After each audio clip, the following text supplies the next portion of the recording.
All right, everybody. Hi again. Welcome to the fourth and the last of the Lunch Design Lecture Series, Fall 2024. So after this, the break, final exam, and goodbye. The time runs very, very quickly. All right, so today we have another important guest. We have Marco Antonini. He's the founder of Antonini Architects, based in Rome. This is a firm working on landscape design and architecture on all the scales. In particular, Marco will give a lecture entitled Urban Rehabilitation, an Opportunity for Enhancing Inner City Ecosystems. I'll read shortly an introduction to his lecture, and then I'll give the stage to Marco. There is a possibility of reversing the inevitable loss of biodiversity and the general lack of ecosystem services in the most central parts of our cities. Urban rehabilitation creates opportunities within the public realm and the retrofit process of existing building stock to introduce innovative approaches to counterbalance this negative trend. Microforests, rain gardens, and blue-green roofs are among the best practices that will be analyzed. I'm sure you will like this lecture, and I'm sure it will be very, very useful for you guys because you're doing your proposal for the architectural studio, so it comes at the very best moment. If you're interested in Marco Antonini's work, you can visit antoniniarchitects.com. All right, so long story short, I give the stage to Marco Antonini. Thanks for being here with us. Thank you, Francesca, and thank you, Andrew, for inviting me. It's a great pleasure to be back here at the Rome Center, and it's also, I'm very grateful to all you coming to listen to this lecture about the topic that Francesca has just introduced. I think it's a very interesting topic in general, and it concerns everyone as designers, as urban planners, as administrators, as citizens, because it tackles so many different subjects that, as I said, concern us all.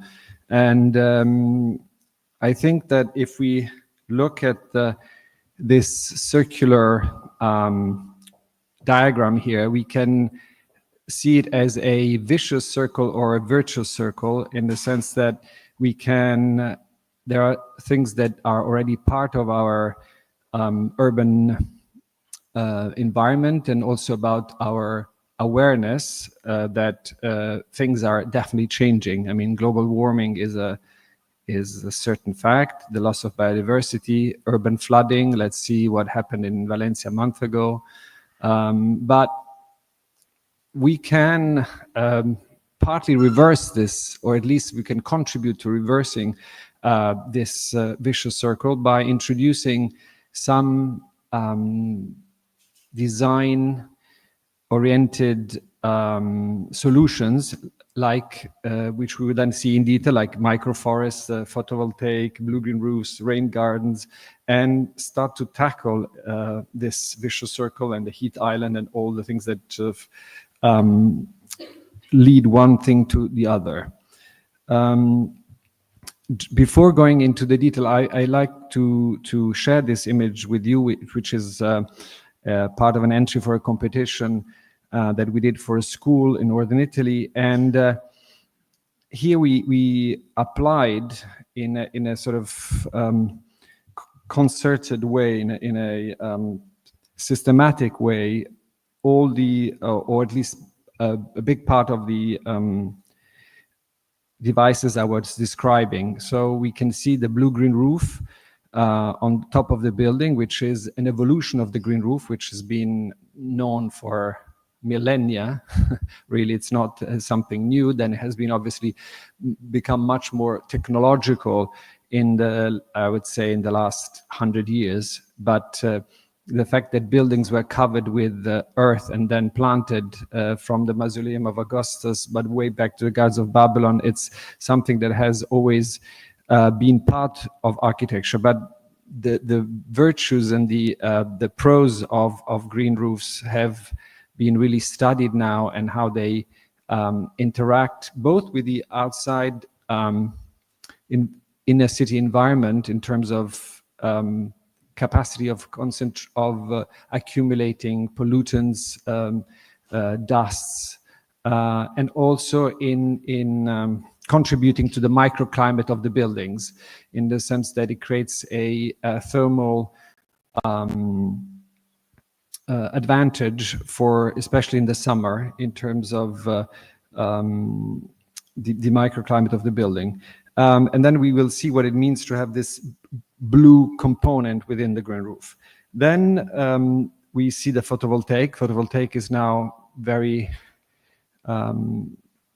common, let's say, but also it's the use of land to use photovoltaic is very controversial, because it subtracts obviously area to agriculture, and it's a landscape issue in terms of the perception. But when it's used on top of buildings, it makes much more sense. And when it's used over green roofs, we will see that there's another advantage to it. Then we will see the rain gardens, which stormwater management is a very important problem that we have now in cities, because of the excessive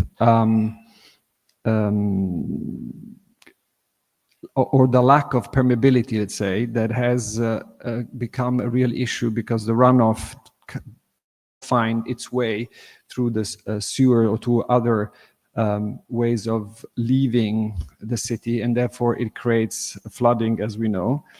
And yes, let's then move on to the next slide.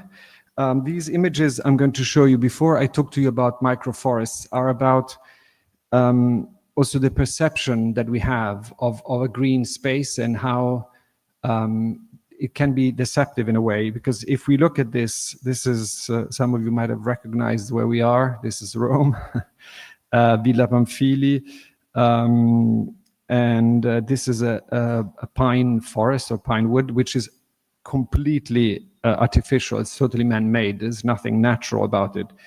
And not only is it man-made, but it has very limited ecological significance, in the sense that there's only one species of trees, the pine. There is a very low herbaceous level. So that doesn't mean that it's not a nice place, and that it should not be there. And it has an historical significance. It has a use, because you can play football, you can, whatever. So it's meant to stay like this, but it's not as natural as we would sort of instinctively say, oh, it's a natural space. It's not. And the same thing can apply in another context. This is Kensington Gardens in London. Again, only one tree species, the London plane, a very broad road in the center, and very short-cut grass on each side, and on and on. I mean, the entire evolution of public parks that has in Italy derived from private gardens, but also the one that was purposely built for the people, had other sort of purposes than the one that we will describe now with the microforest. And therefore, we're not judging this, we're just taking it as an example of what has been done in the past. So now we look at microforests. First of all, the microforests are very small very small actions that we can do. And that's very important because in many cases, cities or compact city centers don't have that big surfaces that are available. So we have to use whatever small spaces we have, and the microforest fits perfectly into this scheme. It is a method because it has been sort of thought through by Akira Miyawaki, a Japanese botanist, but it's based really on how nature and vegetation in particular works in nature already, in a sense that if you leave a plot of land, big or small, completely on its own, it will find its way to the highest possible level of vegetation it can achieve on its own, using the conditions of the soil, using the climatic conditions and the availability of water. So this is what it will do left to its own devices. The only thing is that it takes a much longer time, and it has you have no control over it, which could be good in a very natural environment, but in a city environment, you want to see this process, you want to accompany this process. And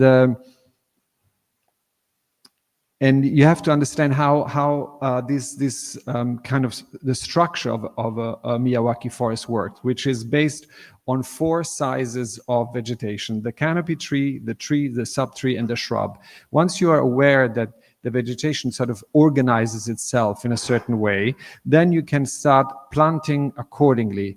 But you will not plant as you do in a public park, an established specimen with its space around it, with the proper staking or anchoring of the tree. You will work towards using the smallest possible sapling that you can, because a sapling, being a very pioneering, small, younger version of the plant, will adapt itself much better, much quicker, with less use of resources, and also potentially die in competition against another plant. But that's okay, because the sapling has been a very low energy element that you put into it. A tree that's been 15 years in a nursery has been repotted and kept. It's a much bigger investment of energy. So as I said, this natural process can be sped up 10 times faster by planting in a certain way, which is what Miyawaki has come up with. You have much more biodiversity than the parks that I showed you before. Beautiful on a landscape point of view, but very underperforming in terms of ecological system services. It is much denser, and density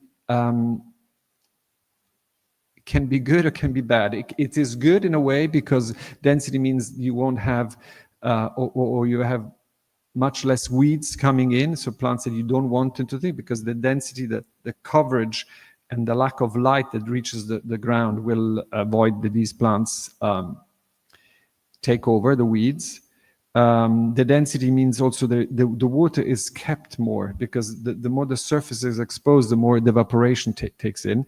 Obviously, density doesn't go very well with the inner city environment for security, for the fact that you cannot use that space. That's why the microforests are perfect, because they're so small that they can be perceived as a forest small enough, but they don't create a hazard to public security. It's not a huge sort of unknown area where things that are not desirable happen.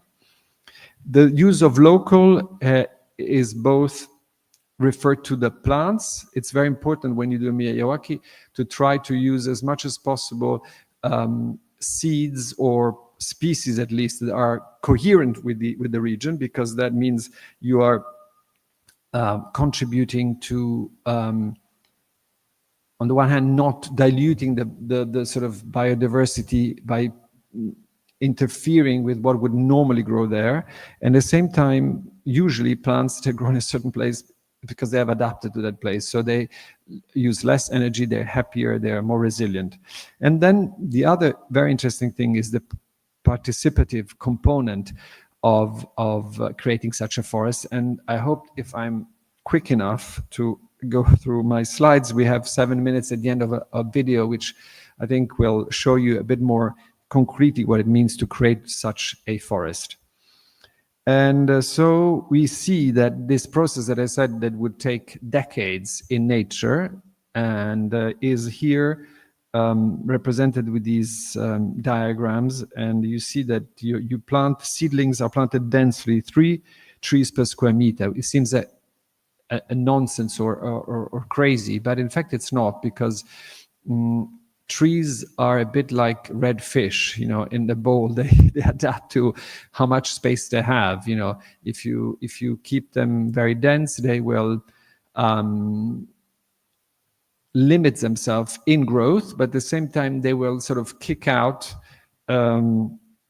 those who, it's a natural selection. And that's why after 3 years after planting, the natural selection kicks in, and the most adapted ones, which will mean that they will use their own resources, because the whole idea of a Miyawaki forest, that you for a couple of years go in there, take the weeds out, do a sort of an emergency irrigation, but then it has to live on its own. That's the whole idea. So I think that this natural selection will take care of those plants which are evidently not adapted enough. And after 15 to 20 years, which is a very short time in natural evolution time, is you have a smaller version of a mature forest.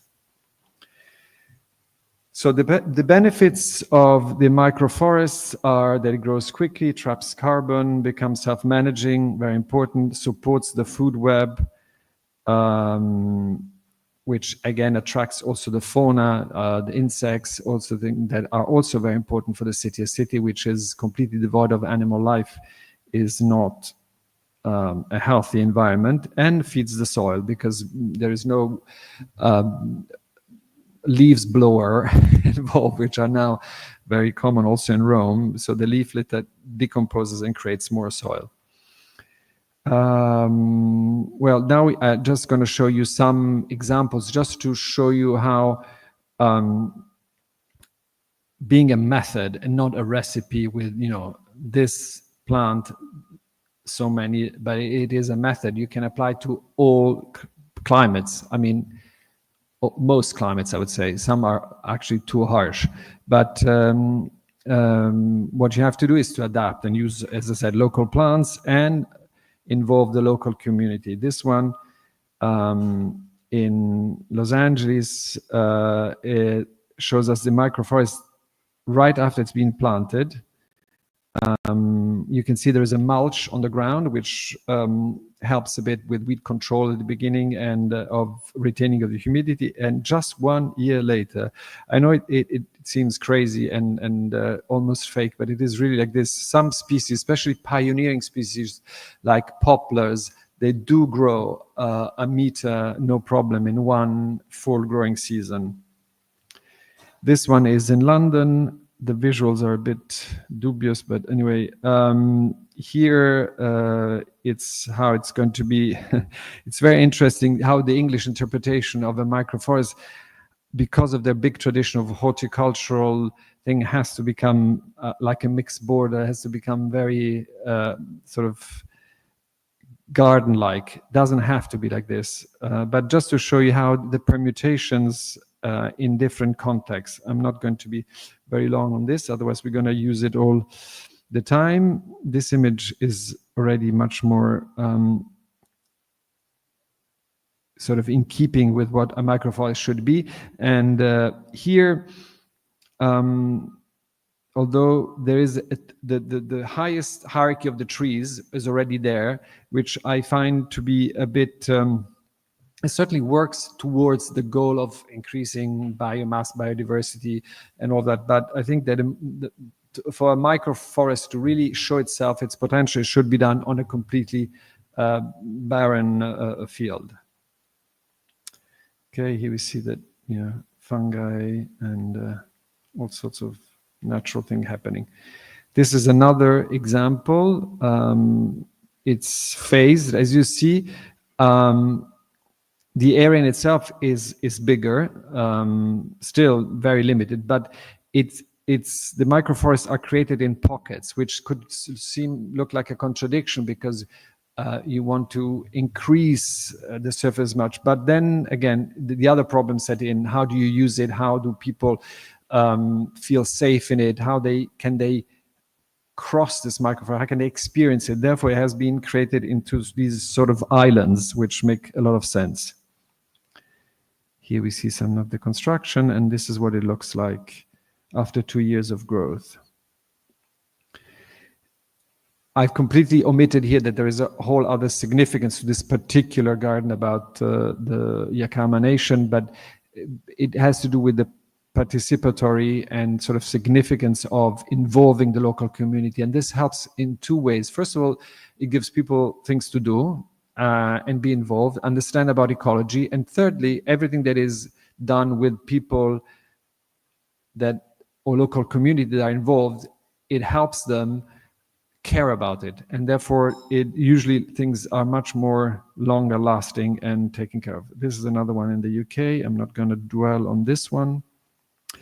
So now we move on to the whole theme of water, too much and too little. The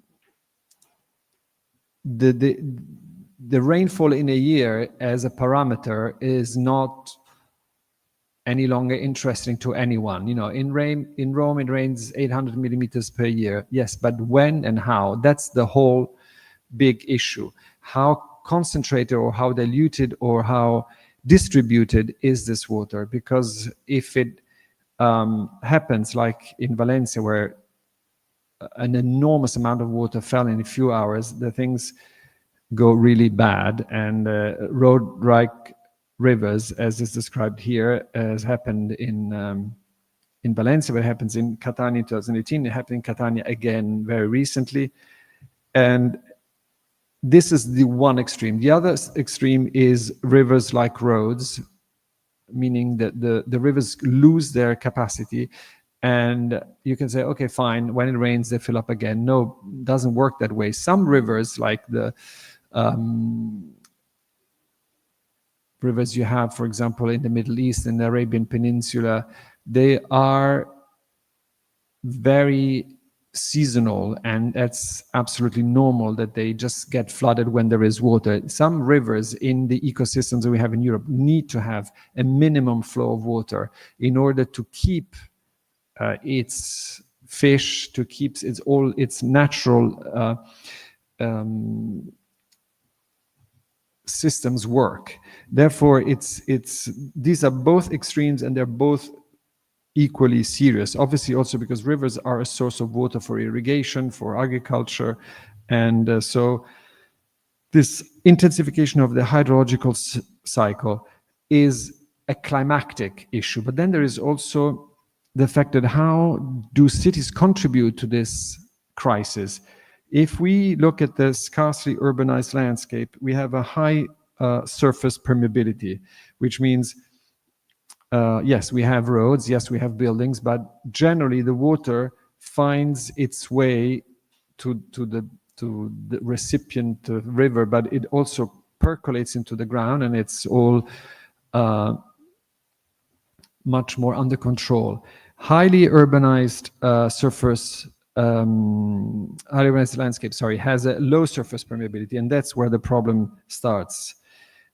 Because the water, the sewer system, they cannot take that amount of water in such a short time, and this is the big issue. How do we let the runoff not take that speed and that increase so quickly? What do we do with this water that doesn't infiltrate? And also the drought, the extended period of droughts, even reduce further the capacity of water to of the ground of absorbing the water. And yeah, this is what I was describing. And so what can we do? We need coordinated project for stormwater management. We have to, on the one hand, reduce the runoff, and then we have to also understand that this water that sort of washes away whatever is on the roads, this is full of pollutants. So we have to give this water a possibility of being somehow filtered, cleaned, that these pollutants are broken down. And the vegetation is very good at it. Specific species and specific ways of planting can really help with that. So here is the whole sort of array of possibilities: the rain gardens, the detention or rolling basins, retention ponds, permanent ponds, sedimentation basins, infiltration trenches, infiltration channels, dry wells, vegetated natural buffers, vegetated filter strips, drainage pavements, green roofs, and increased tree and shrub cover. It's a whole very big list from where we can choose from. And I think just to be aware that they exist. Obviously, not every project can use them all, and there should be an overall urban strategy about investing into these devices. But obviously, knowing as designers that we have this possibility is a very good tool, because we contribute to solving the problem, but also because they are design opportunities. Some of these things can turn into something that is very interesting in terms of the sort of visual outcome. I'm just going to go a bit quickly through these ones. For example, the draining paving is a very important one. It's for all the wherever it's possible to use a paving that does not completely seal the soil is very important, because the water that is managed to percolate through this paving will not immediately hit the sewer system and create a problem. Also, it has a beneficial effect on the water table, and also the surface water table around the area. So the planting, everything is much happier. Also, it will allow for because plants and trees don't only need water, they need also to have an exchange of gases. They need to breathe through the root system. So whenever we seal it with asphalt or other things right to the trees, we are literally suffocating them. So detention and lamination basins, these are all different examples of different projects.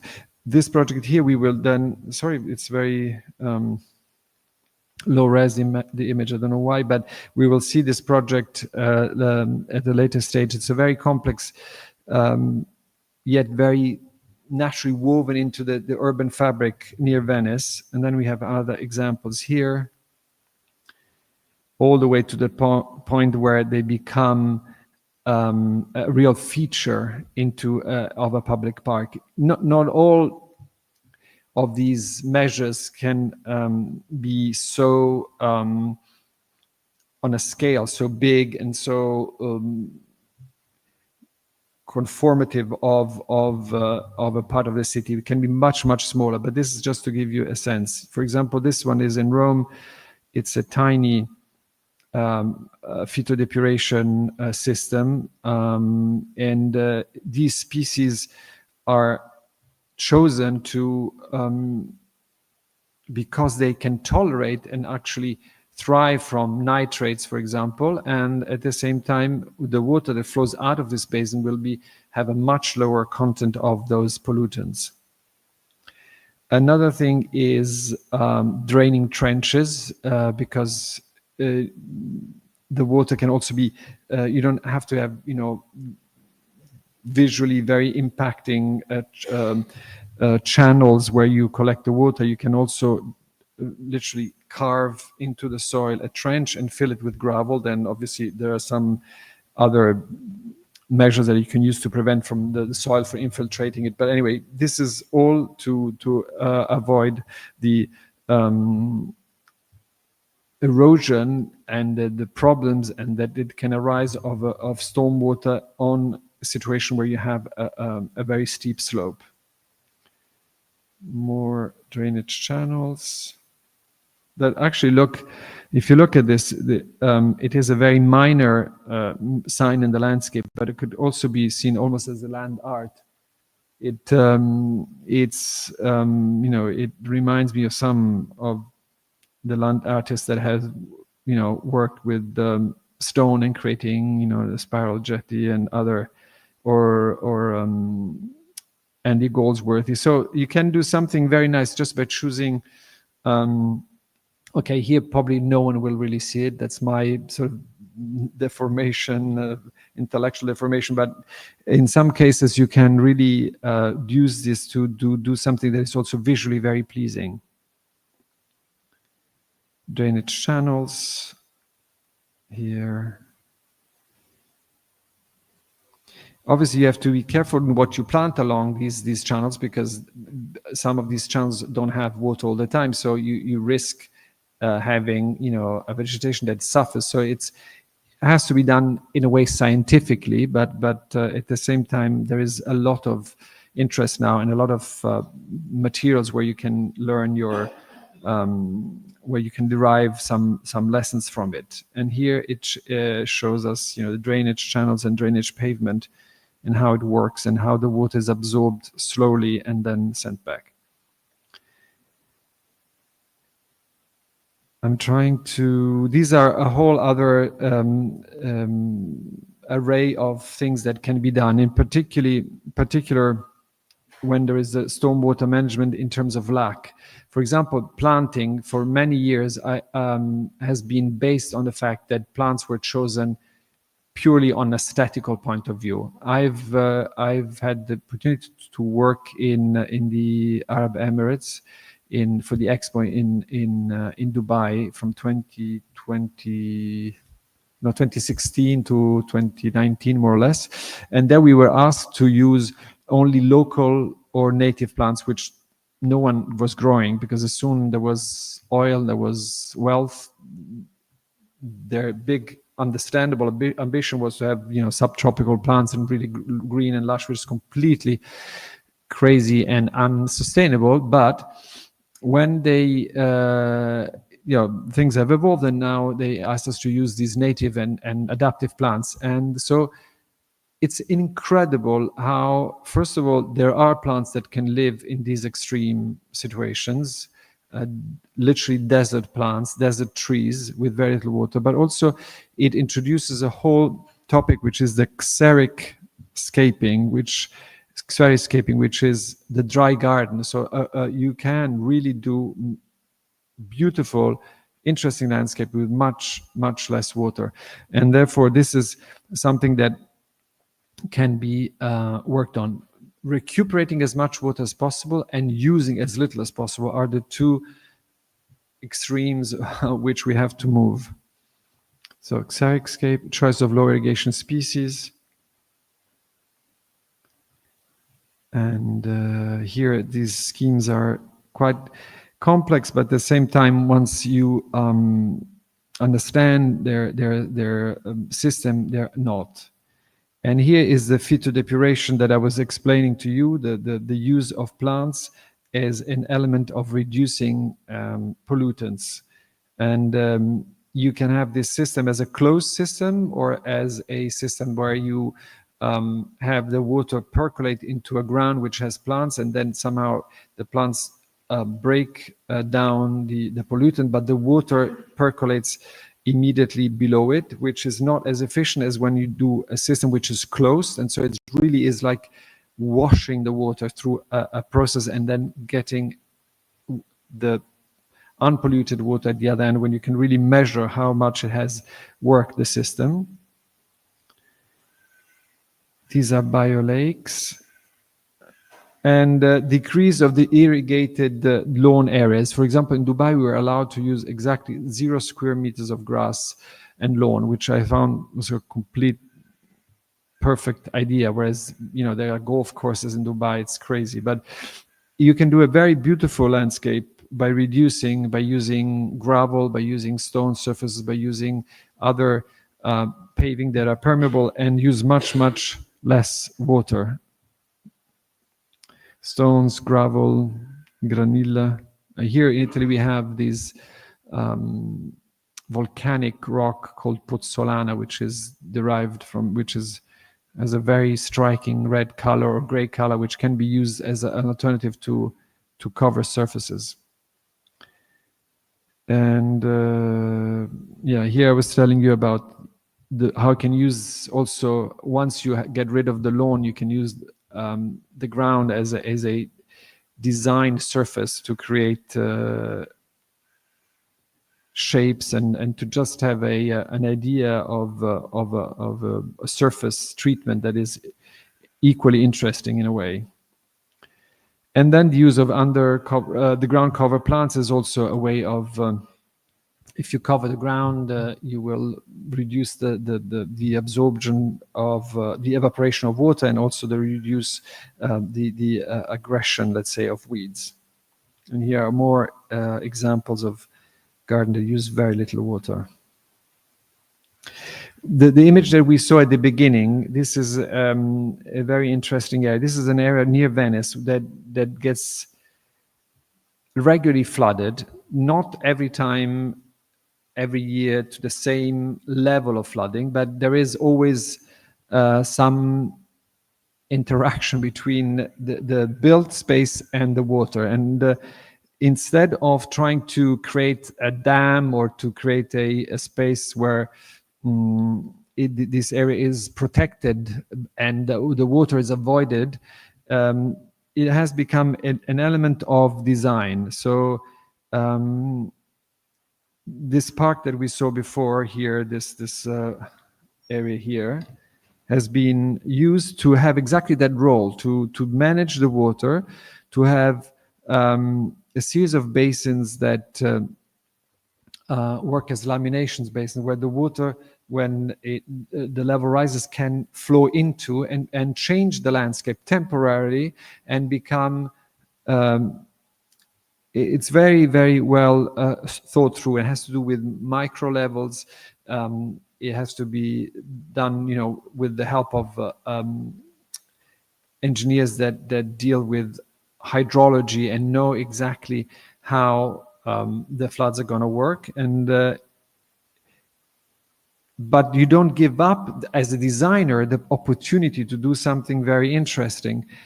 So you can see how we have the blue appearing gradually and more, and these have to do with what the hydrological engineer, how do you say it correctly? Well, they deal with models, and they say there's a 1 year return period, which means that every year this flooding disposition will inevitably appear, and that's the one we see now. Then there is a 25-year return period. Doesn't mean that it will happen obviously on the clock on the 25th, but the probability that it will happen is usually 1 in every 25 years. And then there's 1 in 50 years. And then this shows you how it's micro movements in the grading of the ground that will help to achieve this. And here I suspect this is the 1 year period. So every year you get this sort of image of having these reflecting pools, or in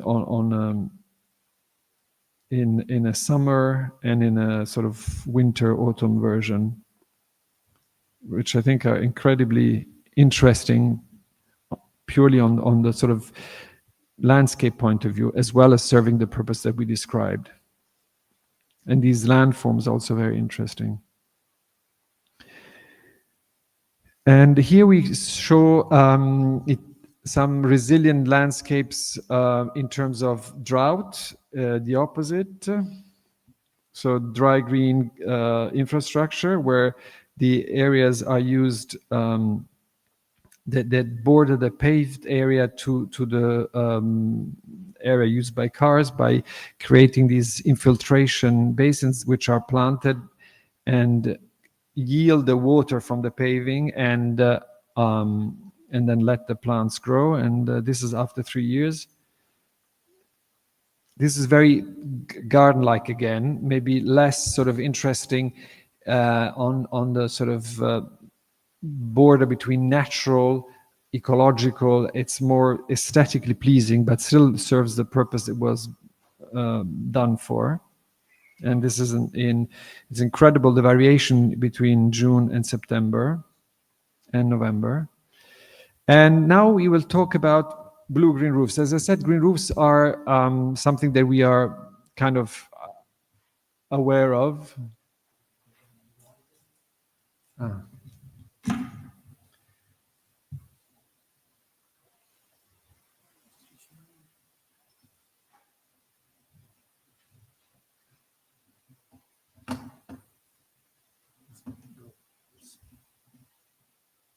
Okay, thank you.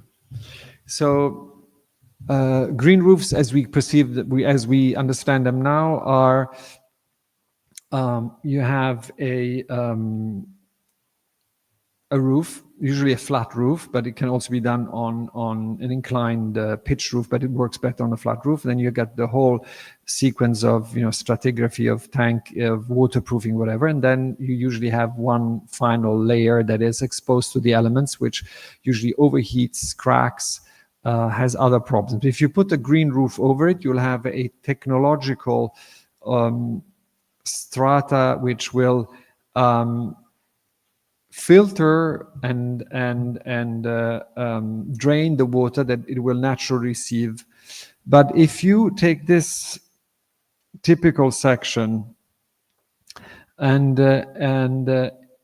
add another layer below it where you accumulate actually water that comes from the rain, obviously, and you use it instead of having a laminating basin on the ground floor of a property, or even underground basins that usually they are very often now requested. If you build a new industrial building and you have 1,000, 2,000, 3,000 square meters of roof, the municipality will ask you, you cannot pump or let that water go instantly into the sewer system. You will create a problem. So you have to deal with it and slow down that stormwater in before you give it to the public system. So usually, as again said, you can do a laminating pool in the grounds. If you have the surface, you can do an underground cistern. But if you put it on the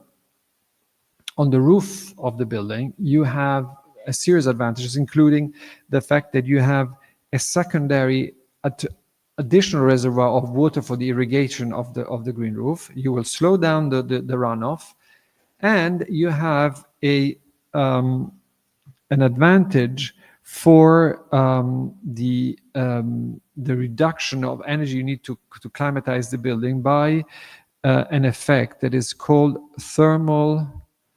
I have a blackout what it's called in English, but I'll come back to me. Sfasamento termico. It means that the time that the heat passes from the roof to the inside is so slowed down that by the time the outside temperature will have lowered itself, so it will not make a big difference. When you have a flat roof with a conventional insulation, it will resist a bit, and then it will pass through, and it will pass through when it's simultaneously hotter outside. When you have that phenomena that the heat is passed slowly, it means that, first of all, very often people have gone away. If it's offices, it's in the evening, but generally the temperature will have been lowered. So it's a very important, very useful element that reduces the cost of AC in the buildings. So here we see how the cells grow, and we have this literally this stratum of water below it.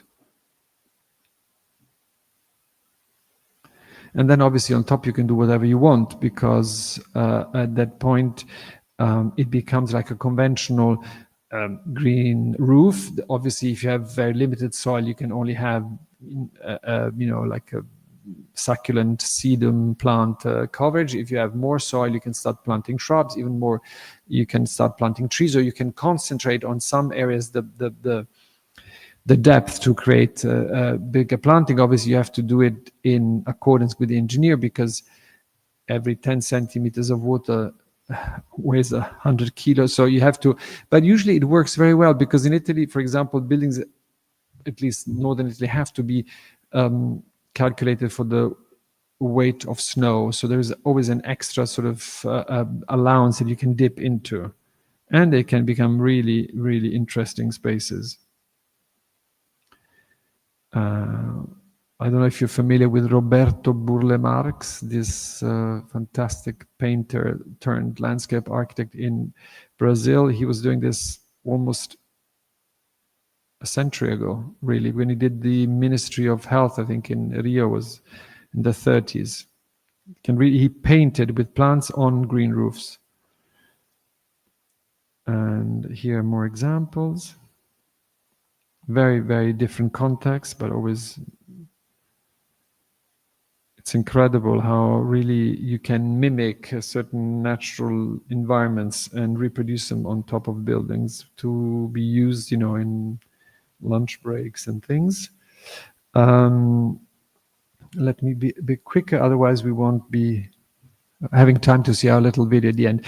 This is a competition we entered for sort of Justice Citadel in Bologna, and again, we tried to elect the first slide I showed you about that school, where we in one building tried to pack in as many as these as possible of these devices. Here we did it for this complex, which was a former military barracks and slash ammunition industry or production site, a bit like the one that is in Rome in Via Guido Reni, if you're aware where the Maxi is, the Zaha Hadid building. Opposite of it, there is a big abandoned military compound, which will now host, although they're having trouble, but it will now host the Museum of Science and a residential part and mixed use. So similar to this is in Bologna. We entered this competition, and in this case, it was destined for the sort of Justice Citadel with all the tribunals and things like that. And obviously, there are other things that are, typical of how you tackle a quite extended area at the border of the city center, and you have the all sorts of reasoning you do about how do you integrate it, how do you connect it to the outside, and things that are not necessarily linked to the things that we are said. But then some of these devices start to kick in once you have understood where the paths are going to be, what it's going to be, you open to the cars, not open to the cars. Then when you've created sort of the general infrastructure, you start to incorporate functions, and in this case we had these covered walkways, which are typical of Bologna. If you've been there, there's everywhere underneath the building. Some are purposely built, and so we wanted to retain that tradition somehow and link the buildings by using these covered walkways. And these covered walkways become an opportunity, for example, to use an extended green roof. So basically, because this area is on a hinge between the hill and the already very sort of suburban natural context and the city center, these green covered these covered walkways with green roofs become like a sort of green strings or green fingers that enter the city. this is the sort of the concept behind it, that instead of being an element of separation, through the roof level, we created a connection to the city. And here we have described all the elements: the stormwater management, the blue-green roof, the photovoltaic that I didn't mention before. If you use a photovoltaic to produce energy and you use the panels and you put them onto a traditional roof, possibly done with a black waterproof membrane, in Italy at least, if you go and measure the temperature on that roof, although maybe outside might be 35, 38, it's 70, 65 degrees Celsius. It's really, really hot. And what it does, that the photovoltaic has the efficiency is opposite or inverted to the temperature outside. So you put these photovoltaic and they go numb because the heat around them is so high. You put them on a green roof and you go and measure, even if it's outside, again, 38, 35, and you actually put the thermometer on on a leaf or something, it's 32. So it actually is lower than the temperature, and the photovoltaic efficiency rises immensely, and it doesn't kill the plants. Obviously, photovoltaic is not used flat; you use it at an angle. So there are species that can absolutely tolerate. It just needs 10-degree angle, so it can be integrated very well. And here you see these green walkways that we have seen, and also we had chosen within the open space areas where to create microforests. Obviously not the entire surface, but some, like we saw in one of these examples, you have to keep the balance right. It's not something to do in a very dogmatic way, but to use it as an opportunity to enhance the ecological value, but also the pleasantness of using that space. Okay, so this was the last slide. So now we have 5 minutes if you want to see this video, or at least we can see a part of it, just to give you a feel of what it is about doing a microforest.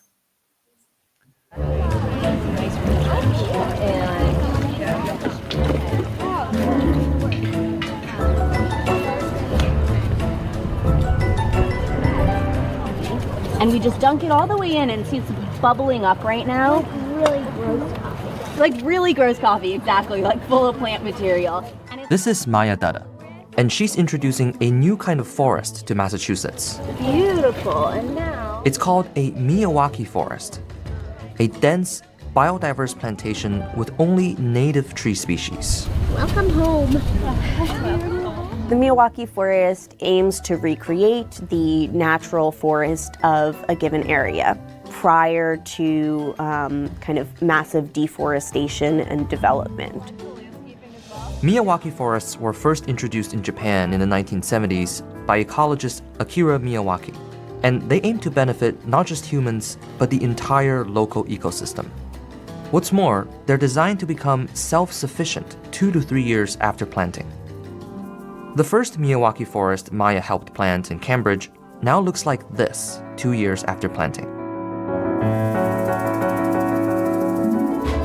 The forest is designed to rapidly become a climax forest, an ecosystem that in nature could take hundreds of years to form. In the past 5-10 years, there have been hundreds planted in different regions around the world. It's also great to have started the kind of branch of it here in the Northeast.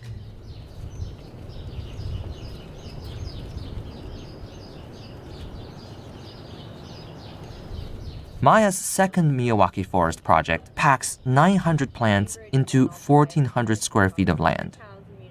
The forest has some 50 native plant species, such as swamp white oak, groundsel tree, and quaking aspen. I'll submerge them until all the air bubbles are gone. The species are identified with the help of specialists and indigenous groups. Tamp it down lightly. And these plants do much more than absorb carbon. The idea is to create a high-functioning ecosystem of plants that are adapted to each other and to the local species nearby. Insects have evolved with certain plants over time. So once you lose that plant, then you lose that insect, and then you lose whatever eats that insect. So it's kind of a ripple effect in the ecosystem. Biodiversity is a principle of how you create and sustain a healthy and flourishing planet. Making water available, clean air, habitable temperatures, the things that we all need to survive. The saplings of a Miyawaki forest need to be planted in rich soil, like that of a mature forest. And that's hard to come by in urban lands. In this case, the soil underneath a public lawn was first loosened, then mixed with compost, biochar, and other materials, which jumpstarts the underground microbial life that provides nutrients to the plants. Good stuff.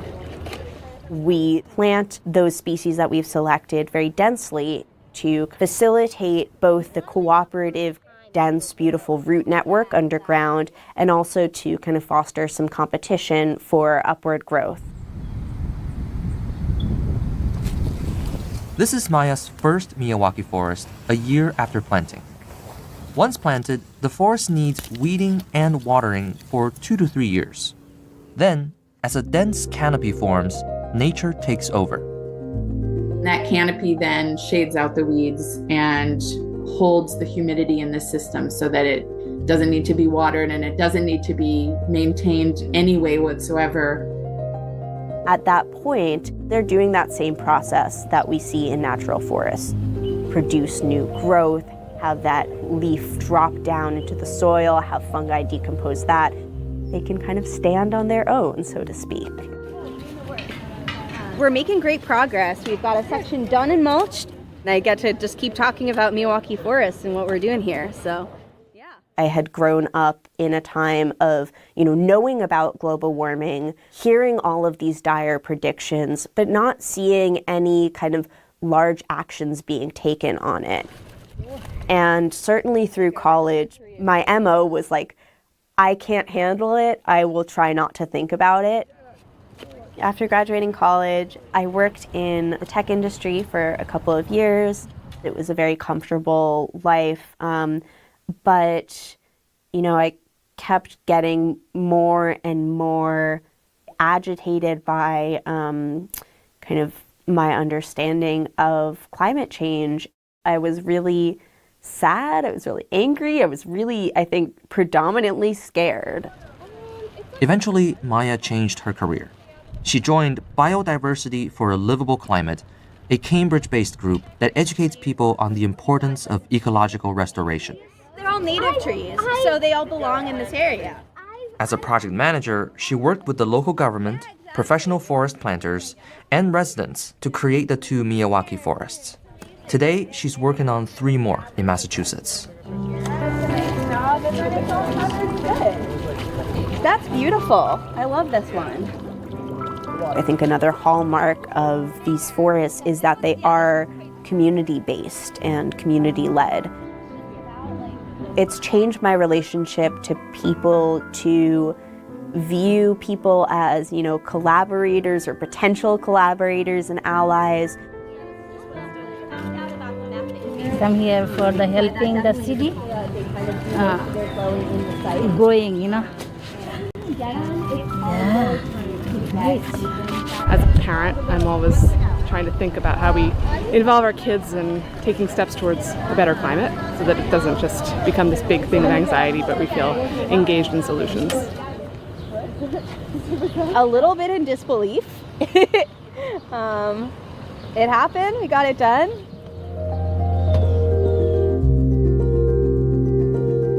As you do restoration on a landscape, you can start to see those effects take place in a matter of years.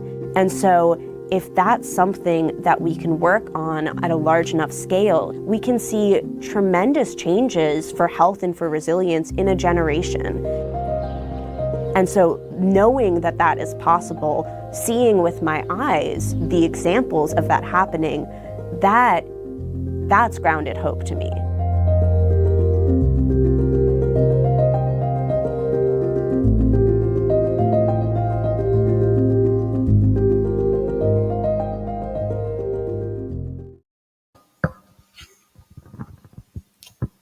All right, great. Thank you. It was really interesting, Marco. Thanks a lot.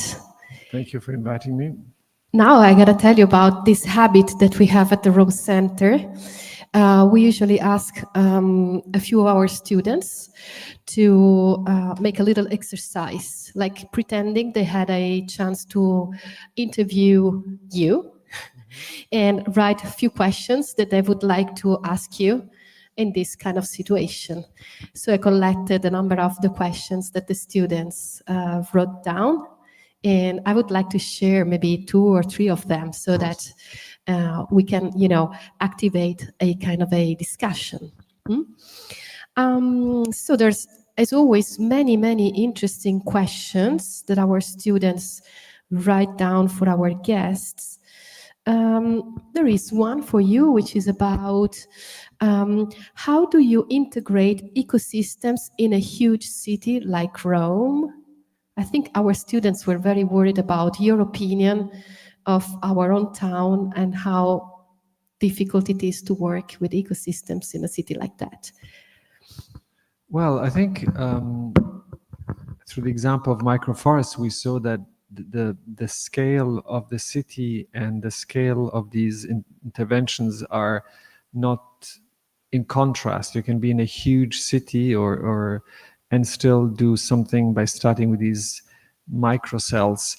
But also Rome is actually very dense where it's built, but also very green where it's not built. To express it a bit more clearly, we have 2 green wedges that one coming from the south along the Appia Antica all the way basically to the Colosseum, and the other one in the north along the Via Cassia with very extensive, very big natural reserves which are incredibly ecologically intact, more so than I would say agricultural land further away from the city, because there were these enclaves of kind of, I don't want to say forgotten, but sort of encapsulated landscape in the city. So I think Rome has got a lot of potential, although you might not perceive it when you are walking along the street or the non-functioning public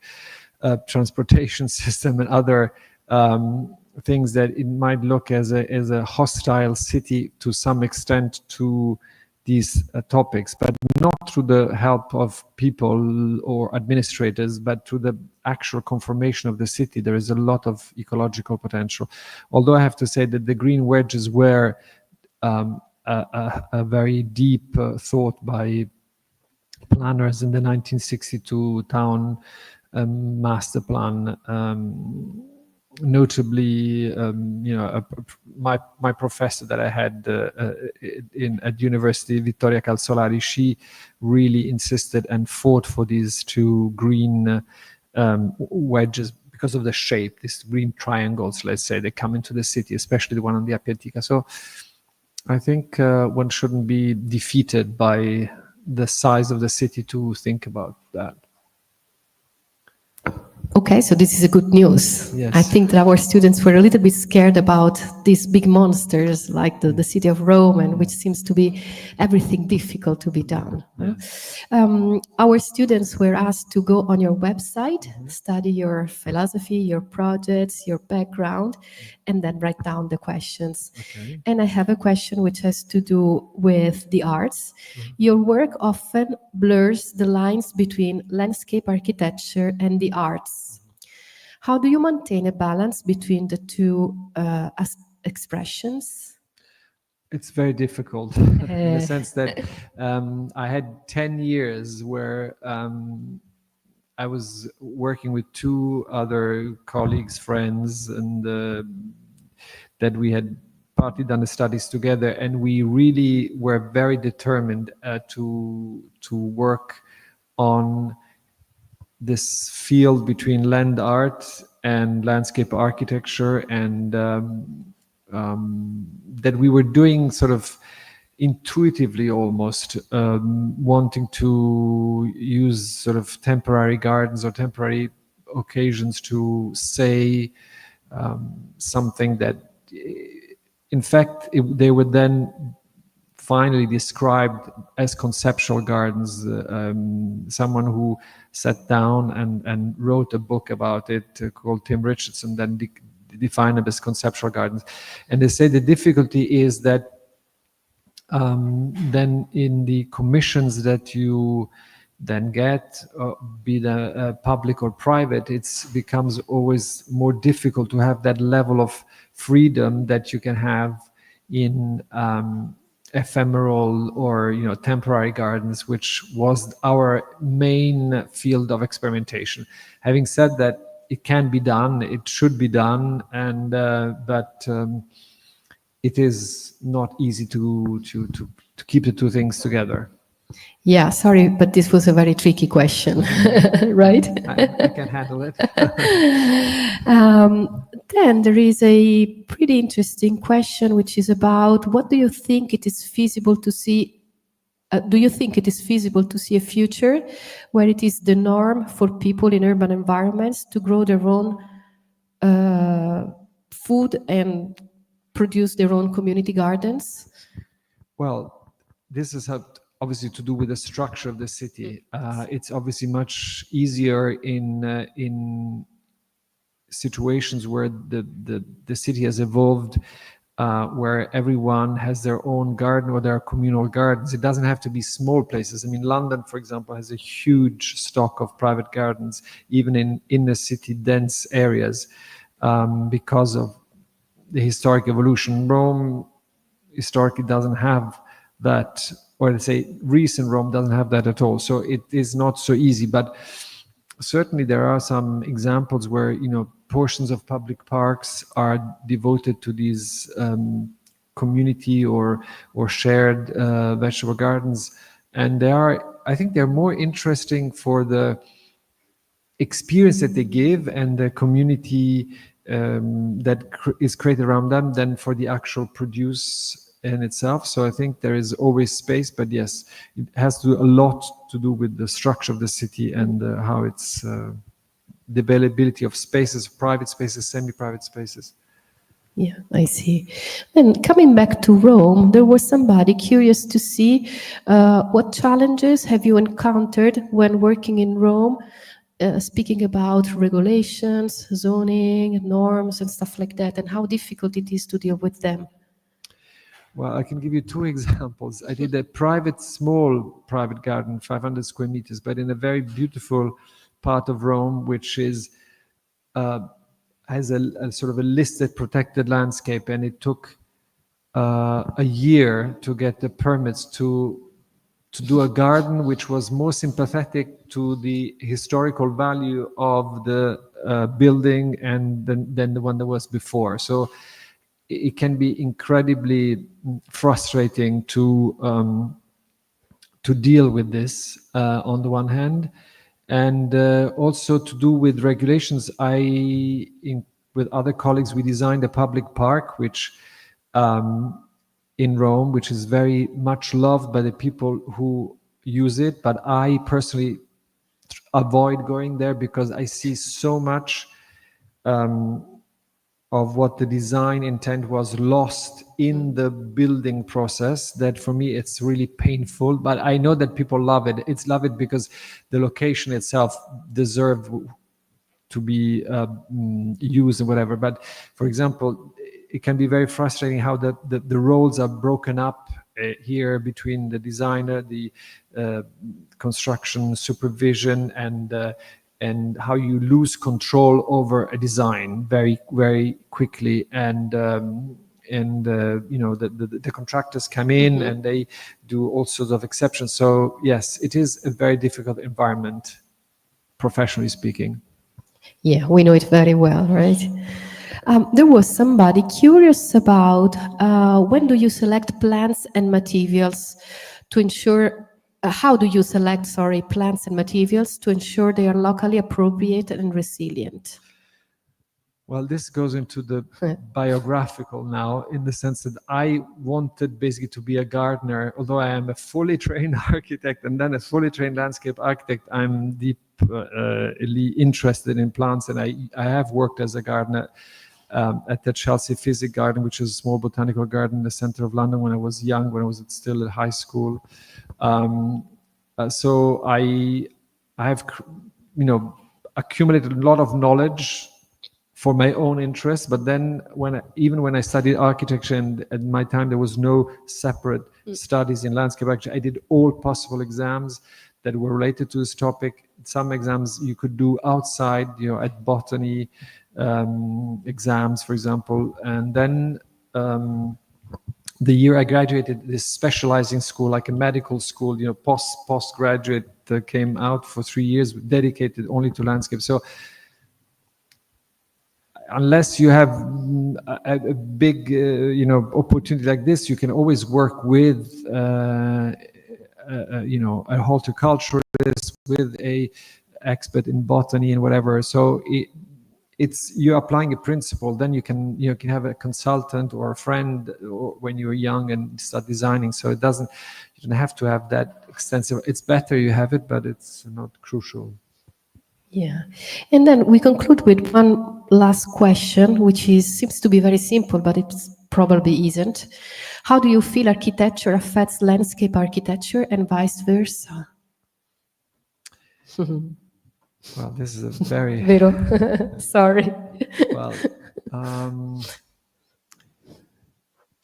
for me, it's even more confusing in a way, because I'm both. So I work between these two fields all the time, and very often when I can, I do them both. So that's where it becomes more interesting. They obviously are totally influenced by each other, in the sense that architecture, in my opinion, has to be in dialogue and be in a strong relation with the context, and therefore the context is the landscape, urban or other, that is around it. So that is, and at the same time, landscape has to work in a way that it sort of is an extension, but also a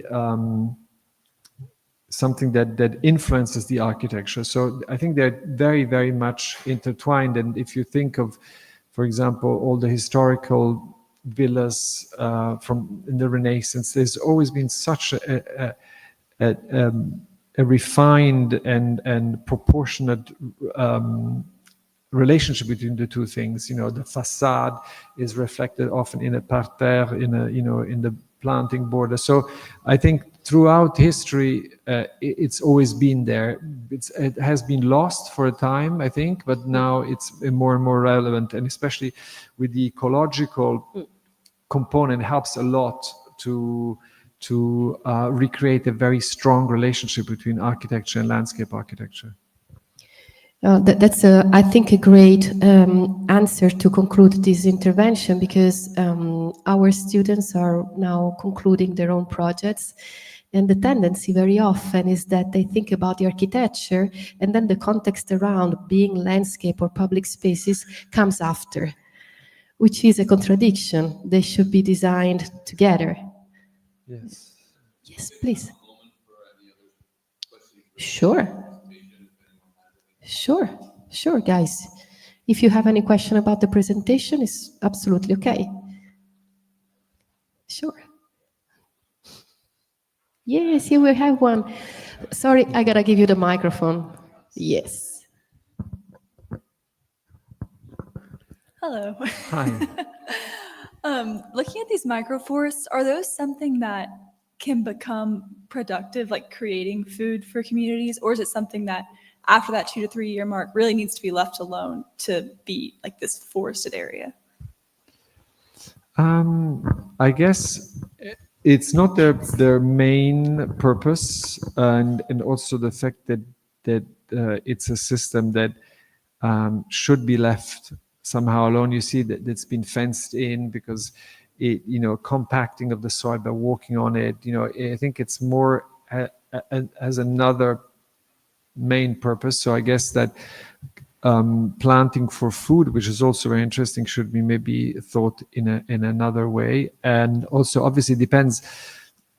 In some climatic region, the sort of potential vegetation that you will put in will have berries or fruit, whatever, and you can pick them from the outside. But I think it should be different strategies, not necessarily combined together. All right. Any other person willing to ask questions? Oh, yes, we have one more. Great. I come to you with the mic. I'm sorry. You sort of touched on this earlier, sorry. But how realistic do you think these interventions are, like in an urban setting, or is it more realistic to basically start from scratch and plan cities around like these forested ideas? I think because of the really minuscule scale of them, it's pretty easy to do it in all sorts of places, roundabouts, at borders of public squares and things. So I think it's actually more interesting and more valuable as an experience if it's done in a densely urban area, because if you go outside, then obviously you can do it, but then it's not a microforest anymore. Then it becomes a forest, and also you will probably, because the energy then you have to put into it, and the fact that you don't have a dense community to tend to it. Sorry, you probably would either protect the forest that you already have, or encourage the growth by fencing in, not letting grazing animals go in, and let it happen. I mean, Italy's landscape, as we see it now, which looks so natural if you go outside of the city, is the result of abandonment, because the Apennines up to World War II had a fraction of the trees that we see now. It was all barren. It was either pastures or it was terraced olive groves, then terraced cherry groves, then everything was used to the millimeter. It was just an intensive thing. Now with the 70 years of abandonment, the fact that we had created, that the local community had created pockets of extra soil by terracing the slopes and putting soil there and taking the stone out, has boosted the nature's own mending process. And so I think there, to go and build a microforest on the Apennine it doesn't really make too much sense, because it's happening already, slowly or not so slowly, but it's happening. So it's really more for the city. All right, great. Maybe one more if there's somebody. After that, we gotta close it. Yes, I come to you with the mic. So you're talking about implementing these microforests in these dense, almost in-between spaces in urban setting. Have you worked or known someone that's worked with like a local government in figuring out how to do that? It's not just a private piece, but like a median in a road. And how do you convince local leadership to do this? Does that make sense? No, it makes a lot of sense. I personally have not worked on it. In Rome, there is this sort of, as we've many times said, kind of a bit of a wall between communities, professionals, and the city administration. But there are some very feisty, very organized local groups that I think if they were determined or really focused on that, they would get to that point in public areas. The famous park I was telling you about before that I designed, and I won't name it because so no one can go and see it.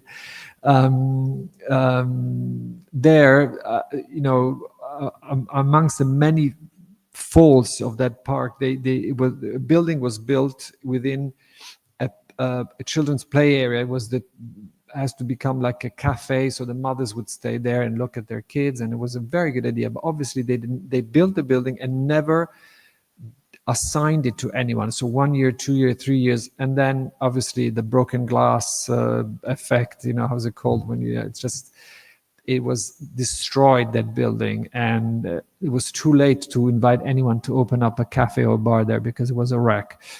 And a local group of parents, really determined, really managed to attract the attention to this topic, convey call the politicians, and finally get the funding to restore it, protect it, and now has been assigned. So I think that even here it is possible, and there's certainly a lot of public areas in Rome that could cater for that. So I think it's not a lost cause, but I think in particular microforest has not been very perceived as a priority and very pushed, but it could be done, definitely. All right, thanks, Marco. Thank you. Then please let me close this section. I want to really thank you for being our guest today. The lecture that you gave was very interesting and especially very useful, I think, for our students. The idea of the microforest and especially also the part about the green roofs was very, very interesting. So thanks for doing this. Thank you. I hope you will be with us soon again. And so, guys, this was our last lunch design lecture. It's over this semester. Thanks for being here the whole time.